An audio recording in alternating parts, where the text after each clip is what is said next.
Question number 7। Case is a square. ये square है एक। The points U V W X are the mid points of the sides of the square. ये इनका mid point है। What type of quadrilateral is U V W X. ये किस type का quadrilateral है ये बताना है। Find this by using geometric reasoning as well as by construction and measurement. Find other ways of constructing a square within a square such that the vertices of the inner square lie on the sides of the outer square as shown in the figure B। तो ये जो case है वो एक square है। Square में क्या होता है, सारे साइड्स इक्वल होते हैं, मतलब ये जितना है वो भी इतना होगा, ये भी होगा, ये भी होगा। तो यहाँ मैंने 6 सेंटीमीटर का स्क्वायर बनाया है। ये 6 सेंटीमीटर साइड का स्क्वायर बनाया है। तो ये भी 6, ये भी 6।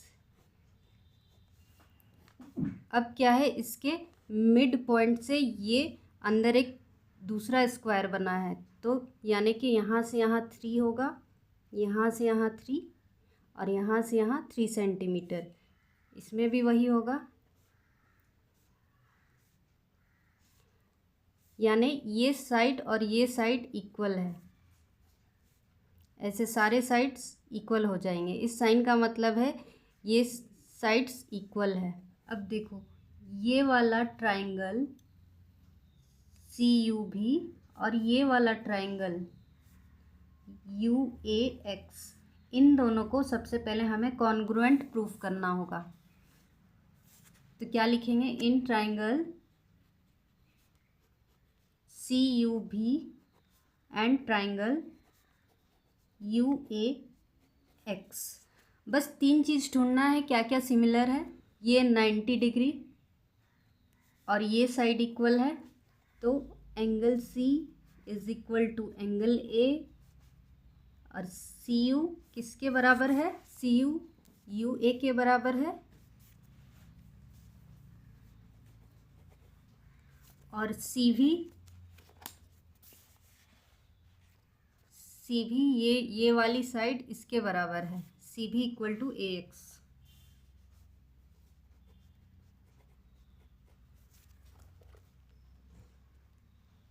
ये 3 चीज़ हमारा सिमिलर प्रूफ हो गया।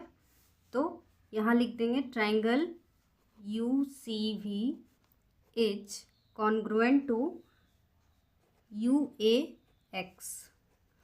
कैसे हुआ, ये एक एंगल, ये 2 साइड, तो साइड एंगल साइड। अब ये दोनों ट्राइंगल हमने सिमिलर प्रूफ कर दिया। तो सिमिलर प्रूफ किया तो अब क्या होगा कि यू भी, ये जो साइड है और ये वाली साइड, ये दोनों सीपीसीटी से इक्वल प्रूफ हो जाएगी। ठीक है, तो U B equal to U X, U B equal to U X by CPCT. तो वैसे ही अब ये साइड और ये साइड भी इक्वल होंगे, क्योंकि ये दोनों साइड इक्वल है और ये 90 डिग्री है सीपीसीटी से। ये साइड और ये साइड इक्वल हो जाएगा। चाहे तो ये साइड और ये साइड भी प्रूफ कर सकते हैं, ये भी प्रूफ कर सकते हैं। तो इतनी बार नहीं लिखा जा सकता है, तो इन सब को एक ही बार लिख देते हैं। तो ठीक वैसे ही U B is equal to V X और B W is equal to W X और W X is equal to X U, यानी कि ये जो चारों साइड्स है वो ऐसे ही इक्वल हो जाएंगे। तो डायरेक्टली हम क्या लिखेंगे, similarly U V is equal to U X is equal to X W is equal to W भी। तो सारे साइड्स इक्वल रोम्बस और स्क्वायर में ही होते हैं, दोनों में होते हैं। लेकिन अब पता करेंगे कि स्क्वायर है कि रोम्बस है। तो अगर इनके जो कॉर्नर्स हैं इनका अगर 90 डिग्री आ गया तो मतलब कि ये स्क्वायर है, अगर 90 डिग्री नहीं आया मतलब कि ये रोम्बस है। अब इसको 90 डिग्री प्रूफ करना है तो कैसे करेंगे, ठीक है। उसके लिए हमें ये एंगल चाहिए और ये वाला एंगल चाहिए, ये एक चाहिए। ये इन सब की हेल्प से हम ये वाला एंगल प्रूफ कर सकते हैं। तो नाम दे देते हैं 1 2 3 4 और ये वाला एंगल 5। एंगल 5 हमें निकालना है वो कितना डिग्री का है। अब पहले हमने प्रूफ किया था कि ये वाली साइड और ये वाली साइड इक्वल है। तो हमने क्या पढ़ा है ट्रायंगल में, ये जिनके दो साइड्स इक्वल होते हैं उनका दो अपोजिट एंगल्स भी इक्वल होता है। माने ये जितना है ये भी उतना होगा। तो ये दो एंगल्स हमें पता चल गए, ये दो एंगल्स भी पता चल जाएंगे। तो यहाँ पे हम क्या लिखेंगे, since C V is equal to C U, angle 1 is equal to angle 2। क्यों बराबर होंगे, क्योंकि अपोजिट एंगल्स इक्वल साइड्स के इक्वल होते हैं। Angle opposite to equal sides are equal. Reason ज़रूर लिखना, इसमें भी मार्क्स रहता है। अब देखो यहाँ पे एंगल 1 एंगल 2 के बराबर है, ये हमने प्रूफ कर दिया।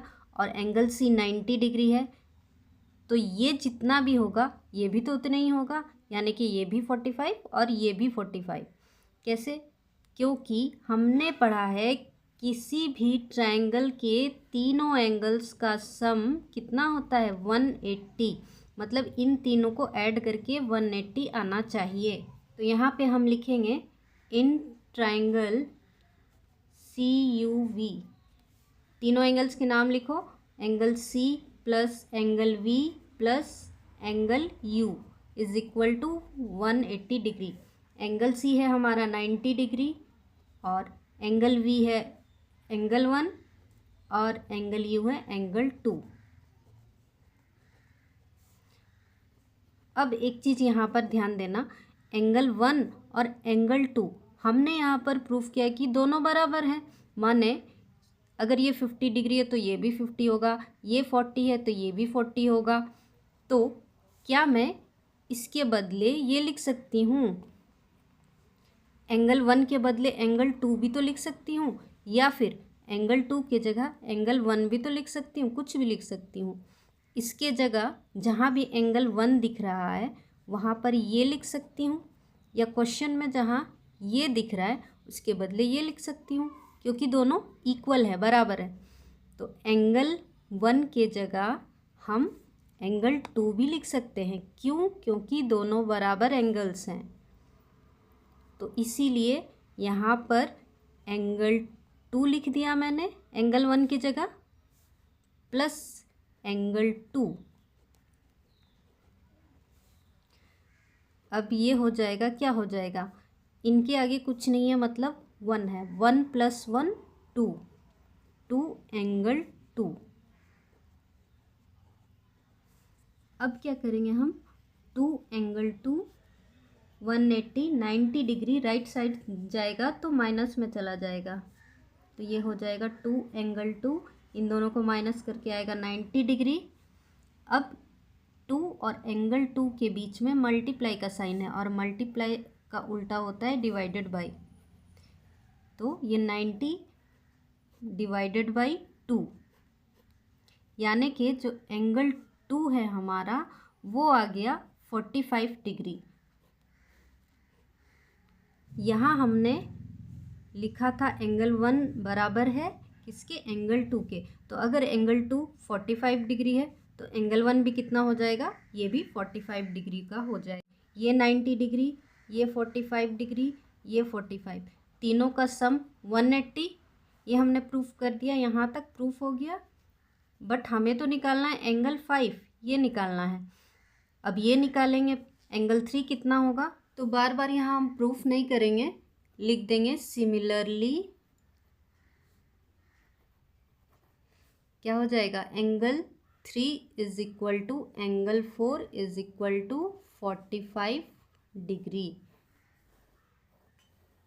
एंगल 2 आ गया 45 डिग्री, एंगल 3 आ गया 45 डिग्री। अब पारी है एंगल 5 निकालने की। तो क्या करेंगे हम, angle 2 plus angle 5 plus angle 3 is equal to कितना होना चाहिए इनका सम, 180। इन तीनों एंगल्स को मिला के 180 आना चाहिए। तो यहाँ हम लिखेंगे angle 2 plus angle 5 plus angle 3 is equal to 45 degree. यहाँ मैं छोटा सा एक फिगर बना दे रही हूँ, जो हम सॉल्व कर रहे हैं उसी का फिगर। ये है 45 एंगल 2 और एंगल 3 है, ये भी 45 और ये वाला हमें फाइंड करना है एंगल 5। तो एंगल 2 हमारा आया था 45 डिग्री और एंगल 5 फाइंड करना है। एंगल 3 भी आया था 45 डिग्री, सॉरी 180। ये तीनों एंगल का सम 180 होता है, ये तीनों एंगल का सम 180। तो यहाँ 180 डिग्री। अब 45 प्लस 45 90 हो गया, प्लस एंगल 5, 90 को हम राइट साइड भेज देते हैं, तो एंगल 5 आ गया हमारा 90 डिग्री। देखो हमने प्रूफ कर दिया कि ये 90 डिग्री का है। जब ये साइड हमने प्रूफ कर दिया तो ये भी उसी तरीक़ा से हम प्रूफ कर सकते हैं, ये भी प्रूफ कर सकते हैं कि ये भी 90 है, ये भी 90 डिग्री का है। तो जिस क्वाड्रिलेटरल के सारे साइड्स इक्वल हों और सारे एंगल्स 90 डिग्री के हों, वो क्वाड्रिलेटरल क्या होता है, वो स्क्वायर होता है। तो चलो इसका भी नाम दे देते हैं, एंगल 6, एंगल 7, एंगल 8। ठीक वैसे ही similarly angle 6 is equal to angle 7 is equal to angle 8, ये सब भी कितने हो जाएंगे, 90 डिग्री के हो जाएंगे।